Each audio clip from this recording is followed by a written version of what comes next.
Hello everyone, welcome back to my YouTube channel. This is my second video on business studies of class 12 chapter 1. Okay तो हमने first video में complete किया था meaning of management, definition of management and difference between effectiveness and efficiency.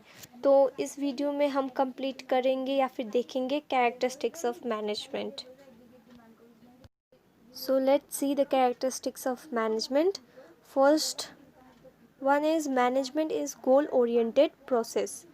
In order to perform the task, the first step of the manager is to find the goal of an organization or the purpose of the organization. Management directs the group effort towards the achievement of various objectives or goals. तो इसका मतलब ये है कि the first step of manager का first step जो है वो हमेशा क्या होना चाहिए कि ऑर्गेनाइजेशन का क्या मतलब है, मतलब वो ऑर्गेनाइजेशन किस लिए एग्जिट कर रहा है मार्केट में और इसका फाइनल गोल या फिर ऑब्जेक्टिव क्या है, पर्पस ऑफ एग्जिस्टेंस क्या है ऑर्गेनाइजेशन का, वो पता करना। उसके बाद सब वर्कर्स, एम्प्लॉयज, सबऑर्डिनेट्स मिलकर उस गोल को अचीव करने में लग जाना है। इसको management is a goal oriented process कहते हैं। Okay, now let's see the second characteristics of management, that is management is all pervasive. Pervasive means universal. Universal management एक यूनिवर्सल चीज़ है जो कि सब जगह एप्लीकेबल है, सब जगह अप्लाई कर सकते हैं। ठीक है, तो management is common to all organization, it is needed at every sector. Management एक कॉमन चीज़ है जो कि हर एक ऑर्गेनाइजेशन में होता है और एवरी सेक्टर में इसकी ज़रूरत पड़ती है, चाहे वो इकोनॉमिक सेक्टर हो, चाहे वो सोशल सेक्टर हो या फिर वो पॉलिटिकल सेक्टर हो, everywhere management is needed. Okay, let's see the example. Management is applicable for government company, government school, private companies और NGOs etc.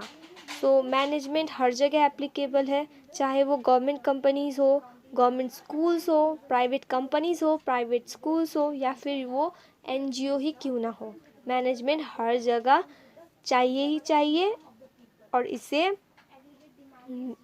मैनेजमेंट हर जगह चाहिए और मैनेजमेंट का होना बहुत ही ज़रूरी है। Now let's see the another characteristics, third characteristics, जो कि है management is multi-dimensional. There are many things in management which is needed to be managed. It has 3 dimensions. तो management में ऐसी बहुत सारी चीज़ें हैं जो मैनेज करना ज़रूरी है, पर आपके बुक में 3 तो डायमेंशंस दिए गए हैं जो कि बहुत ज़रूरी, बहुत ही इम्पोर्टेंट वाले दिए गए हैं। देखते हैं उन्हें one by one. So number 1 में है management of work. Management has to assign the work to the employee and supervise them. तो इधर पर मैनेजमेंट का रोल ये है कि वर्कर्स और एम्प्लॉयज़ को उनका काम बताना, उन्हें गाइड करना और उनको सुपरवाइज करना। ठीक है, तो ये काम होता है मैनेजर का। इसी का मतलब होता है management of work. Management of people, manager needs to assure that whether the employees are doing well or not, taking feedback from them, motivate them etc. तो मैनेजमेंट ऑफ पीपल का मतलब होता है कि मैनेजर को सिर्फ काम देखकर, ये नहीं कि काम दे दिया और फिर काम ख़त्म हो गया मैनेजर का, ये नहीं होना चाहिए। मैनेजर को देखना पड़ेगा, सुपरवाइज करना पड़ेगा उन्हें, वो अच्छे से काम कर रहे हैं या नहीं, उन्हें जो काम दिया गया है वो अच्छे से वो कर पा रहे हैं या नहीं, उनसे फीडबैक लेना, उन्हें टाइम टू टाइम मोटिवेट करना, ये सब भी काम होता है मैनेजर का। तो मैनेजर वर्क को भी मैनेज करता है, पीपल को भी मैनेज करता है। और so third one is management of operation. Manager also needs to look after the production site where goods being produced. He also have to look after that how much raw material is needed for producing output. Also needs to motivate labours for doing work well. इसका मतलब है कि manager को operation sector भी देखना पड़ता है, जहाँ पर गुड्स मैन्युफैक्चर होते हैं वो भी जाकर देखना पड़ता है कि कितने रॉ मटेरियल्स चाहिए, कितने आउटपुट्स हमें प्रोड्यूस करने हैं और उसके लिए कितने रॉ मटेरियल्स चाहिए, वो सब लुक आफ्टर करना पड़ता है मैनेजर को। He also needs to motivate labour for doing work well. उन मैनेजर को लेबर्स को भी मोटिवेट करना पड़ता है सो दैट वो अपना काम अच्छे से करे, तो ऑर्गेनाइजेशन का गोल अचीव करने में आसानी होगी। नाउ कैरेक्टरिस्टिक्स ऑफ मैनेजमेंट का 4th पॉइंट है, management is a continuous process. It is a series of continuous, composite but separate function और never ending function performed by manager all the time। इसका मतलब ये है कि मैनेजर को हर समय मैनेजमेंट का यूज़ करते रहना चाहिए, मतलब मैनेजमेंट हर टाइम यूज़ होते रहना चाहिए कंटिन्यूअस बेसिस में। ये नहीं कि मैनेजर को जो फर्स्ट टास्क मिला उसने वो कंप्लीट कर दिया, मैनेजर को प्रॉफिट भी हो गया तो वो सेकंड प्रोजेक्ट पर वो ध्यान ही ना दे। ऐसा नहीं होना चाहिए। मैनेजमेंट फर्स्ट प्रोजेक्ट में भी था, सेकंड प्रोजेक्ट में भी होना चाहिए और आने वाले हर एक प्रोजेक्ट्स में मैनेजमेंट को मेंटेन करके रखना पड़ेगा मैनेजर को। सो इसी का मतलब होता है management is a continuous process. Now the fifth point of characteristics of management is a group activity. All the individuals in the organization contribute towards achieving the goals set by the organization। तो यहाँ पर देखिए, भले ही सब कोई जो organisation में काम कर रहे हैं वो अलग बैकग्राउंड से आते हैं, उनका एक का घर अलग है, सोच अलग है, काम अलग है ऑर्गेनाइजेशन के बाहर, लेकिन जब वो लोग सब एक ही ऑर्गेनाइजेशन में एक ही गोल के लिए काम कर रहे हैं तो उनका कंट्रीब्यूशन एक होना चाहिए। मतलब उनका जो भी कंट्रीब्यूशन है, काम करने का तरीका है, वो एक होना चाहिए सो दैट ऑर्गेनाइजेशन का गोल अचीव हो सके। ये नहीं कि एक बहुत अच्छे से काम कर रहा है और दूसरा एम्प्लॉय काम ही नहीं कर रहा, वैसा नहीं होना चाहिए। वैसे होने से मैनेजमेंट का जो सिस्टम है वो बिगड़ जाएगा अगर सब कोई काम नहीं करेगा तो। सो सबको अपना अपना काम, दिया गया काम कंप्लीट करना चाहिए। उसी का मतलब है management is a group activity. Group में मिलकर काम करना चाहिए, अलग अलग काम नहीं करना चाहिए। ओके, सो 6th पॉइंट है मैनेजमेंट कैरेक्टरिस्टिक्स ऑफ मैनेजमेंट का, management is a dynamic function. Management needs to change और made changes in the product with the change in external environment which consist of customer taste and preferences। तो देखिए, dynamic function का मतलब होता है changing function. Okay, management एक changing function है। क्यों?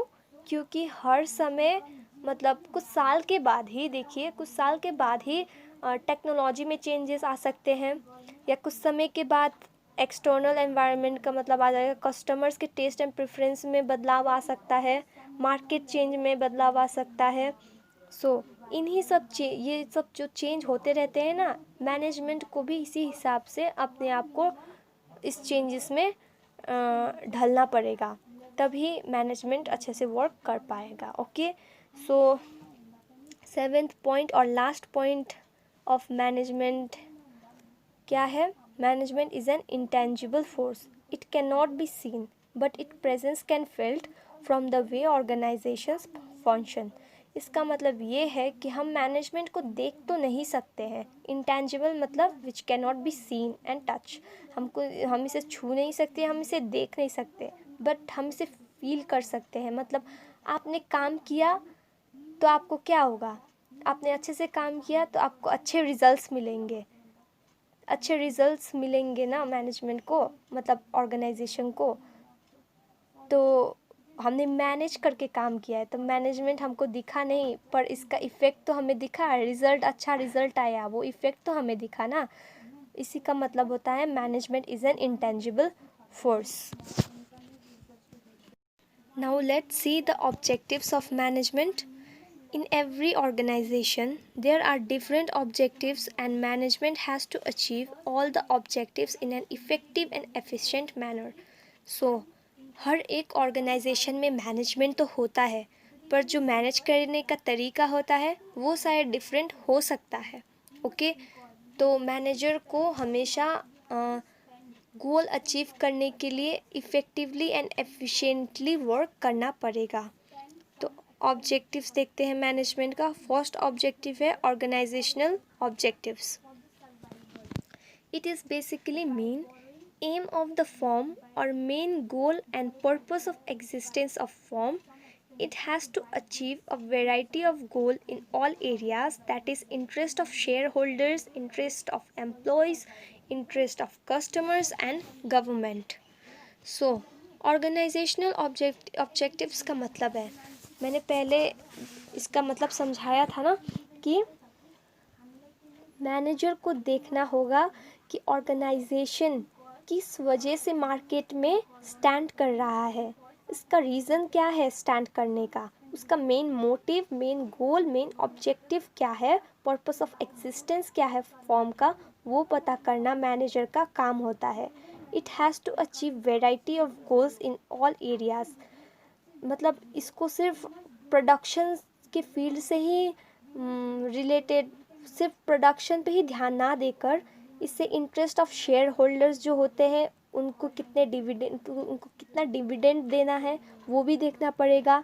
एम्प्लॉयज़ अच्छे से काम कर रहे हैं नहीं कर रहे हैं उनको मोटिवेट करना, कस्टमर्स को देखना कि उनके टेस्ट एंड प्रेफरेंसेस कैसे चेंज हो रहे हैं, कब कब चेंज हो रहे हैं, उसी हिसाब से अपने मैनेजमेंट को भी चेंज करना और गवर्नमेंट के पॉलिसीज़, रूल्स एंड रेगुलेशंस को ध्यान में रखते हुए काम करना.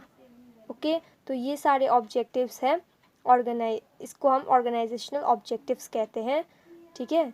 द मेन गोल, तो इसका मेन गोल है ऑर्गेनाइजेशन का सबसे मेन वाला goal, it should be organization should be to utilize human and material resources to optimize level or should use of it in best possible way. मतलब जो resources दिए गए हैं मैनेजर को गोल अचीव करने के लिए, प्रोडक्शन के लिए, वो उनका बहुत ही अच्छे तरीके से यूज़ करे. जैसे हमने पिछले वीडियो में देखा था कि नो वेस्टेज के साथ एफिशिएंसी के साथ काम करना, एफिशिएंटली काम करना, अपना गोल जैसे कोकोनट ऑयल तो प्रोड्यूस करना, उसके साथ साथ उसके वेस्ट को भी यूज़ करना, यूज़ में लाना, उसको हम एफिशिएंसी कहते हैं. तो इधर भी एफिशिएंटली काम करना ज़रूरी है. ओके, तो लेट्स मूव अहेड.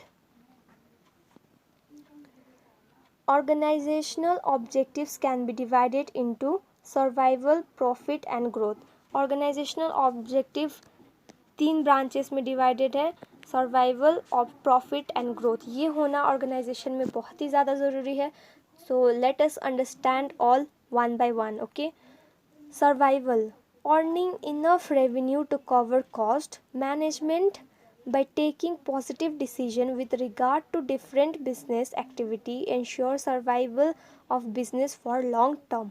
इसका मतलब ये है कि मैनेजमेंट और फॉर्म को, एक इंडस्ट्री को, ऑर्गेनाइजेशन को मार्केट में सर्वाइव करने के लिए पहले तो उसे अपना रेवेन्यू कवर करना है. मतलब जितना भी पहले उसका खर्चा हुआ है मैनेजमेंट, मतलब बिजनेस को खड़ा करने में जितना भी पैसे लगे हैं उनको पहले कवर करना मेन मोटिव है.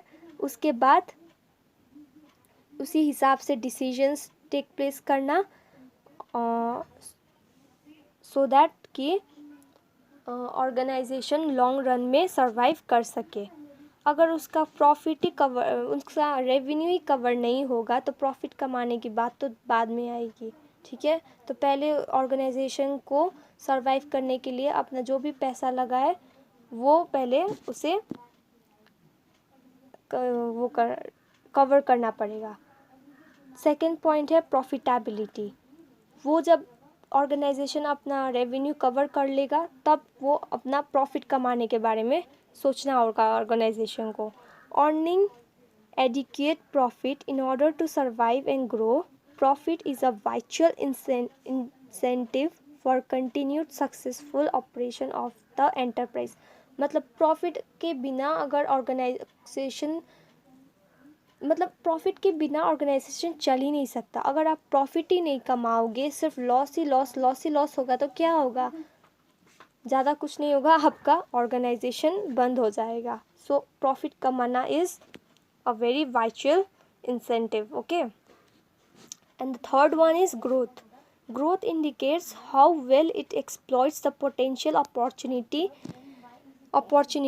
Growth of a business can be measured in terms of sales, volume increases, number of employee, product, etc. मतलब ग्रोथ कैसे होता है और कैसे हम इसे देख सकते हैं?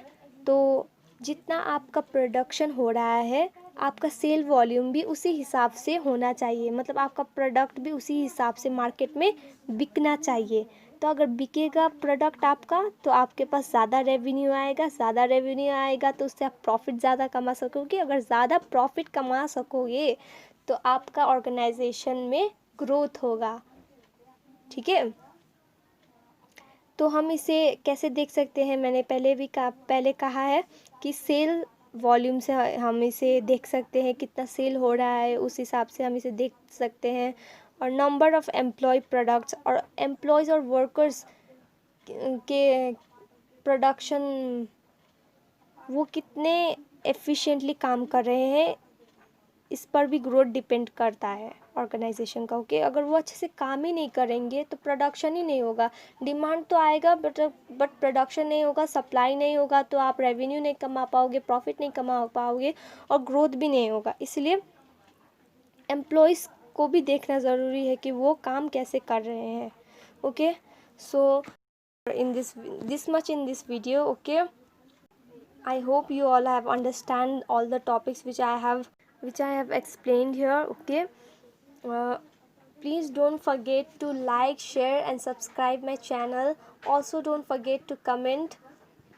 If you have any queries, you can ask in the comment section and I will try to solve your queries, okay. So thank you.